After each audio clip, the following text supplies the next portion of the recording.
لم يكن الذين كفروا من أهل الكتاب والمشركين منفكين حتى تأتيهم البينة رسول من الله يتلو صحفا مطهرة فيها كتب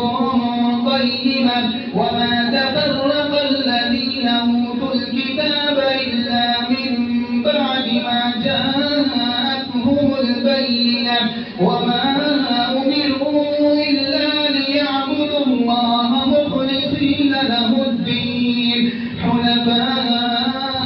ويقيموا الصلاة ويؤتوا الزكاة وذلك دين القيمة إن الذين كفروا من أهل الكتاب والمشركين في نار جهنم خالدين فيها